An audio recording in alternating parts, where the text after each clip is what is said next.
Okay. Rabbi Shmuley, you tweeted this morning when we booked you for this debate. You called Norman Finkelstein an anti-Semite.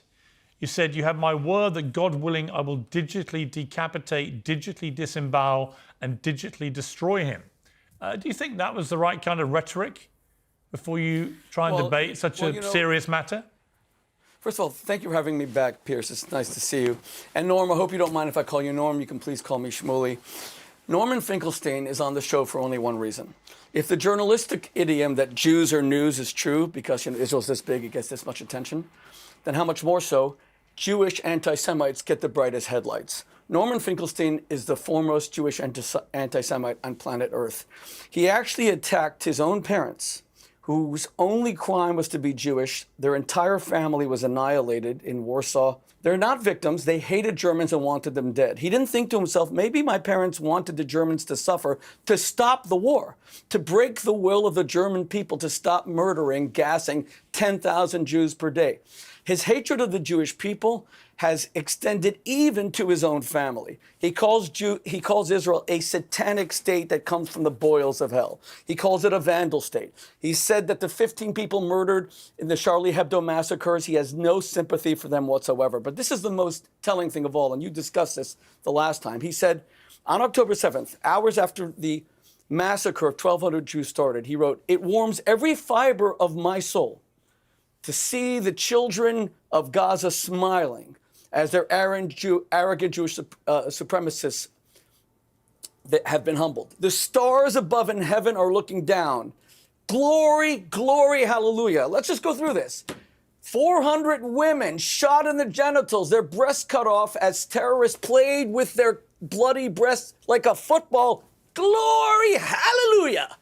Women shot in their genitals, Norm. Glory! You should be a televangelist. Glory! Hallelujah! Children burned to death and beheaded. Glory! Hallelujah! Come on, come on. You're a fair person, Piers.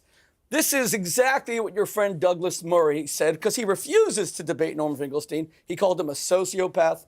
He said Norman Finkelstein is a psychotic. He's not on your show because he's a serious academic. Wolfgang Benz, professor of Ellingen, who was one of the foremost German historians of the Holocaust, said the only thing interesting about Norman Finkelstein is that he needs a psychiatrist. Okay, well, look. Professor Wolfgang, wait, one second. Professor Wolfgang.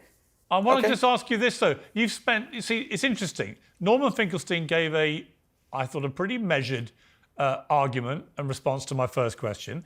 You've gone ad hominem immediately and attacked the man, not the issue, and not the question that I asked you, which is to respond to what he was saying, which is a growing feeling around the world, by the way, that Israel is now committing, as he put it, as the court said, a plausible genocide. I don't happen to think it is genocide they're doing, but what I do think is happening is that there is a shameful number of innocent women and children being slaughtered on a daily basis, and I don't see what the end game is other than the obliteration of most of Gaza and many people living there.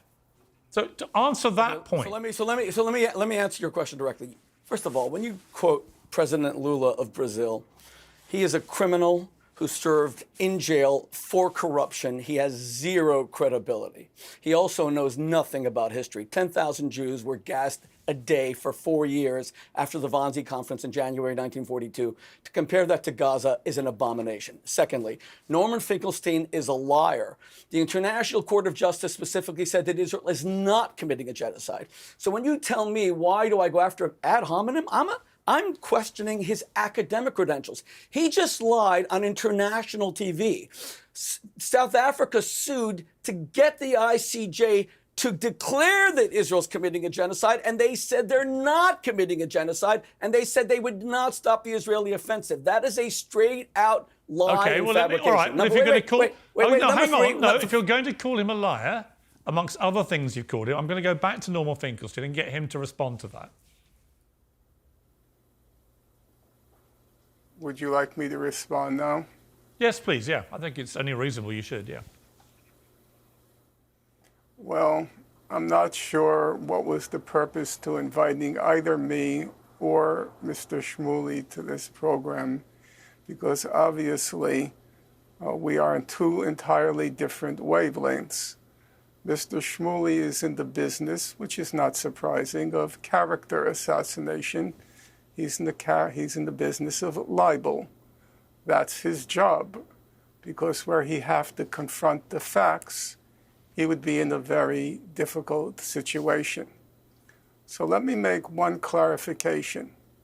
None of my remarks bear on my personal opinions. I simply am repeating what the documentary record shows. Now, according to Mr. Shmuley, I am a liar because, according to Mr. Shmuley, the International Court of Justice explicitly concluded that Israel was not committing a genocide. Now, I would say that Mr. Shmuley is suffering from what I would call a Judeo-dementia, because there is no possibility on earth that any rational human being could have read the opinion or the ruling rendered by the International Court of Justice after the South Africa application and after the oral proceedings. There's no possibility on earth that any rational person can conclude that the International Court of Justice ruled that Israel was not committing a genocide. So we now have two difficulties. Number one, Mr. Shmuley seems to think his purpose to being on the program is to personally attack me, the Latin term ad hominem attacks. Number two, Rabbi Shmuley seems incapable of processing very basic facts. If Mr. Shmuley believes that the International Court of Justice ruled explicitly that Israel was not committing genocide, if that's what he truly believes, then I would say he's suffering from some form of Judeo-dementia. Okay, let me bring in. May I respond? Yes, you may, yeah. Okay, thank you. Thank you, Piers. You know, it's interesting.